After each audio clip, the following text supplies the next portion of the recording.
The most powerful way to rise above your challenges is by rebuilding yourself from within.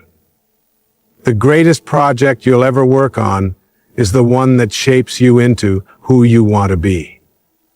When you choose to rebuild yourself, you are choosing to grow, and growth is the only way forward. Rebuilding isn't about fixing the past version of you, it's about creating the person you want to become. Let me ask you something. Do you feel like you're stuck in a place you don't want to be? Maybe you've tried to change before, but nothing seems to work, and that can be so frustrating, right?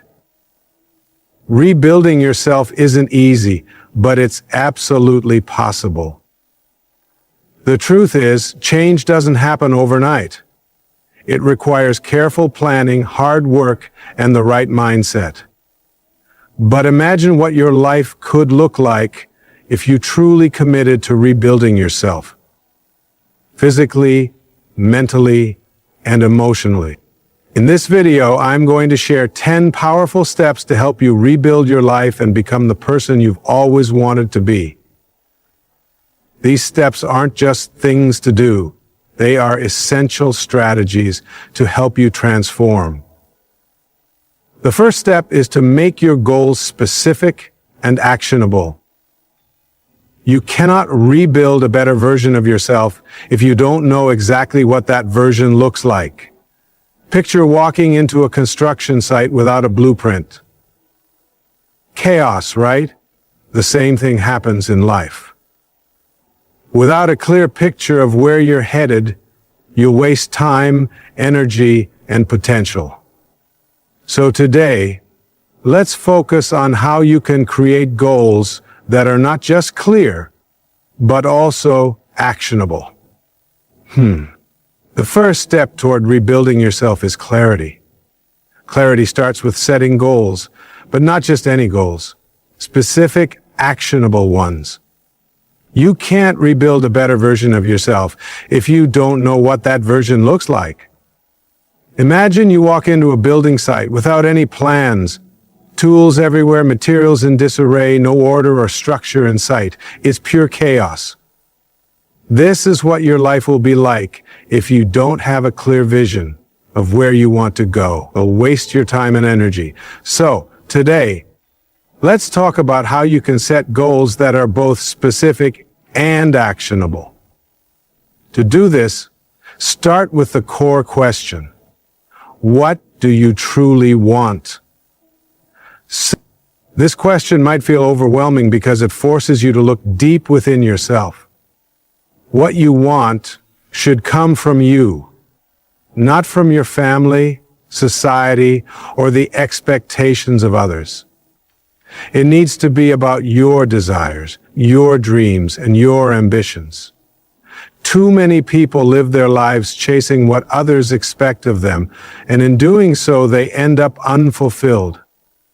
Don't let that happen to you. Take time to sit down with a pen and paper. Yes, actually write it down and ask yourself, what do I truly want in my life? Be honest with yourself. Once you know what you want, you need to make it specific. For example, if your goal is financial freedom, don't just say, I want to be rich. That's vague and doesn't have a direction. Instead, say, I want to earn $100,000 a year by starting an online business by the end of 2025. Why? That's clarity and direction. You've transformed a broad idea into a concrete goal. And when you have something specific to work toward, your mind can focus. Your energy won't be scattered, and your actions will have purpose. Remember this, celebration occurs when you define your purpose, and your actions will have purpose. Now, big goals can feel intimidating. It's easy to look at a mountain and feel overwhelmed. But here's the key. Break that big goal down into smaller, manageable steps. If your goal is to start an online business, your first step could be researching the market. After that, you might identify a product or service to offer. Then, you could begin building a website or creating a marketing plan. Take it one step at a time. Action creates momentum, and momentum builds confidence. Speaking of confidence, let's dive into it. Confidence doesn't come from wishing things were different. It doesn't appear magically. Confidence is built through action. Every small step you take toward your goal strengthens your belief in yourself. And let me tell you, without belief in yourself, nothing else matters. No strategy, no advice, no tools will work if you don't believe you can do it. Belief is the foundation of all progress. It keeps you moving forward when times get tough. And trust me, there will be tough days. Now, there's another important aspect to this process: deadlines. A goal without a deadline is just a wish. Deadlines give your goals urgency. They force you to act instead of procrastinating. If your goal is to get in shape, don't just say, "I want to lose weight." Be specific, like, "I want to lose 15 pounds in 3 months by working out 4 times a week and eating healthier." The deadline gives your goal purpose and transforms it from an idea into a commitment. When you commit, you're much more likely to follow through. Tracking progress is crucial. You can't improve what you don't measure. If your goal is financial, track your earnings each week. If it's fitness, track your weight or how many push-ups you can do. Tracking shows you where you stand and motivates you as you see progress. If the numbers aren't moving, tracking helps you figure out what's not working so you can adjust your approach. Accountability is another key factor that many people overlook. Goals are easy to ignore when no one else knows about them. Share your goals with someone you trust, a mentor, a friend, or even a coach. Having someone who checks in on your progress or cheers you on can make all the difference. Accountability isn't just about someone to report to. It's about having someone who believes in you and supports your journey. That kind of support can make all the difference. You also need to surround yourself with the right people. Rebuilding yourself isn't a solo journey. You need people who lift you up, not those who drag you down. Take a hard look at the people around you. Are they encouraging and inspiring you to be better? If not, it's time to make some changes. The people you spend time with can greatly impact your mindset and motivation. Another key step is to revisit your goals regularly. Life changes, and so do your priorities. What felt important 6 months ago might not feel as urgent today. And that's okay. Adjusting your goals doesn't mean you're failing. It means you're evolving. Reassess your goals every few months. Are they still aligned with where you want to go? If they are, double down. If not, don't be afraid to pivot. Flexibility is a strength, not a weakness. The key is to stay committed to the process of growth, even if the destination shifts. Flexibility with yourself is what matters, and flexibility is what will shift. Now, here's a challenge for you today. Sit down and write down one specific and actionable goal. Just one. Break it into steps, set a deadline, find someone to hold you accountable, and most importantly, take the first step before the day ends. Because the truth is, rebuilding yourself doesn't happen overnight. It's a process, a journey, and it begins with the simple decision to act. To rebuild yourself, you also need a strong daily routine.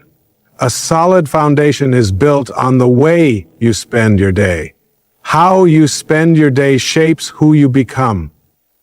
If you wake up aimlessly, drift through the day without focus, and end the day feeling unaccomplished, you're not moving forward. You're standing still. To create a better version of yourself, your daily routine must be intentional, productive, and aligned with your goals. Let's start with your mornings. How you begin your day sets the tone for everything that follows. Wake up at a consistent time, even on weekends. This builds discipline and helps your body and mind fall into a rhythm. Avoid reaching for your phone first thing in the morning. Instead, spend the first 30 minutes doing activities that energize and focus you. This could be journaling, meditating, exercising, or even just drinking a glass of water. These small actions set the stage for a productive day, and make them non-negotiable. They are not optional. They are part of who you are. Your routine also needs to have clear priorities. It's not just about being busy, it's about being effective. Before your day starts, decide what the most important things are that you must accomplish. These should be tasks that move you closer to your goals. They don't need to be big tasks, but they must matter. For example, if your goal is to improve your health, one of your tasks might be preparing healthy meals for the day. If your goal is financial, you could spend 30 minutes learning about investments or saving strategies. But you can't spend 30 minutes learning about yourself. Time management is another critical component. Break your day into blocks of time, each dedicated to a specific task. For example, you might set aside an hour in the morning for focused work and use the afternoon for less demanding tasks. Make sure to schedule breaks. Your brain needs rest to stay sharp. A 10-minute break every hour can keep you energized. If you're most alert in the morning, use that time for the most important work, not social media or distractions. Movement is another crucial part of your routine.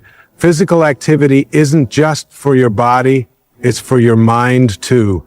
Whether it's a quick walk, a full workout, or just a few stretches, make sure you're moving every day.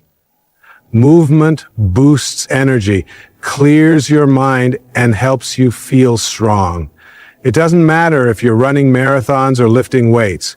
Just move and stay consistent. Finally, let's talk about how you end your day. How you close your day is just as important as how you start it. Use the last hour before bed to reflect and prepare. Write down what you accomplished, what went well, and what you could improve. Don't beat yourself up. This is about learning and growing. Plan your tasks for the next day so you wake up with a clear direction. Avoid screens an hour before bed and instead read something inspiring or spend time with loved ones. Consistency is key. Real growth happens by showing up every day, even when you don't feel like it. Drink plenty of water, keep a bottle with you throughout the day, and aim for half your body weight in ounces daily. Stay hydrated to stay focused and energized. A strong immune system is crucial for maintaining energy. Eat well, exercise, manage stress, and get enough sleep. You can also support your immune system with vitamins and supplements. A strong immune system helps you stay on track without interruptions. Lastly, pay attention to your environment. Are you surrounded by negativity? Are you spending time with people who drain your energy or add stress to your life? Evaluate your surroundings and create a space that supports your growth. Surround yourself with people who support your growth and avoid those who bring you down. You'll notice an improvement in your energy levels when you eliminate toxic influences from your life and invest time in positive and uplifting relationships. Focusing on your health and energy isn't just about looking or feeling good in the moment, it's about building a strong foundation for everything you want to achieve. When you make your health a priority, you're giving yourself the best chance to perform at your highest potential, tackle challenges head on, and remain consistent in your journey. Health and energy are the pillars that support everything else you want to accomplish. Without them, it's impossible to rebuild yourself. Take care of both your body and mind, and they will take care of you. Failure and mistakes are inevitable parts of the journey toward rebuilding yourself. The key to growth doesn't lie in avoiding them, but in learning from them. Every failure offers an opportunity to become better, stronger, and more capable. If you're not making mistakes, it's likely that you're not pushing yourself hard enough. So let's talk about how you can turn each setback into a setup for something greater. First, let's address the fear of failure. It's natural to fear failing, but you need to change how you see that fear. Failure is not the end of the road. It's part of the process. Every successful person you admire has failed many times. What separates those who succeed from those who don't is how they handle failure. Successful individuals don't let failure stop them. They learn from it and use it as a stepping stone to future success. Failure serves as a teacher. It shows you where you went wrong and helps you figure out how to do better next time. If you stop at failure, you stop your progress, but if you embrace it, you unlock lessons that can propel you forward. The first step in learning from failure is to accept it. Stop running from it and stop letting your mistakes define you. Instead of seeing failure as something negative, see it as an opportunity to grow. Ask yourself, what can I learn from this? What went wrong, and how can I do better next time? Every failure carries a lesson, but that lesson is only useful if you're open to learning from it. Don't beat yourself up about it. Learn, adjust, and keep moving forward. Next, develop resilience. Resilience is the ability to bounce back stronger after a setback. It's not about never falling down, it's about how quickly you get back up. When you fail, it's important to give yourself some time to process the situation. But don't stay stuck. Don't dwell in self-pity or disappointment. Instead, remind yourself that this is part of the journey. Everyone fails at some point. What matters is what you do after that. Dust yourself off, take the lessons learned, and get back to work. Every time you rise after a failure, you build mental and emotional strength, and resilience becomes an essential tool as you rebuild yourself. Failures also remind you that you are pushing your limits. When you try something new or step out of your comfort zone, you're more likely to make mistakes. But that's where growth happens. Without failure, you wouldn't know where your limits are or what you need to improve. Embrace the challenges, knowing that even if you don't succeed right away, you're building the skills, mindset, and perseverance that will get you closer to your goal. You must also separate your identity from your failure. Too often, people equate failing with being a failure themselves. But that's not true. Failing doesn't make you a failure. It makes you someone who is trying, someone who is daring to take a chance. You can always try again. And each time you do, you grow. Understand that failing at something doesn't define who you are. It simply shows that you took a risk. And risk is necessary for growth. Every successful person has failed at some point, but they never let those mistakes define them. They use those mistakes to fuel their next attempt. Self-reflection is another crucial part of learning from failure. After you fail, take some time to evaluate what happened. Look at the situation objectively. What were the contributing factors? Did you lack preparation? Were you too impatient? Did you fail to ask for help when you needed it? Get clear on what went wrong so you can make adjustments moving forward. Self-reflection helps you identify areas for improvement and makes it easier to make better decisions next time. It's also important to understand that failure doesn't always happen because of one big mistake. Often it's a series of small errors that accumulate. Instead of getting discouraged by one big failure, break it down into smaller parts. What can you learn from each step? What was the moment when things started to go wrong? When you pinpoint the smaller mistakes, you can avoid them in the future. Breaking down a failure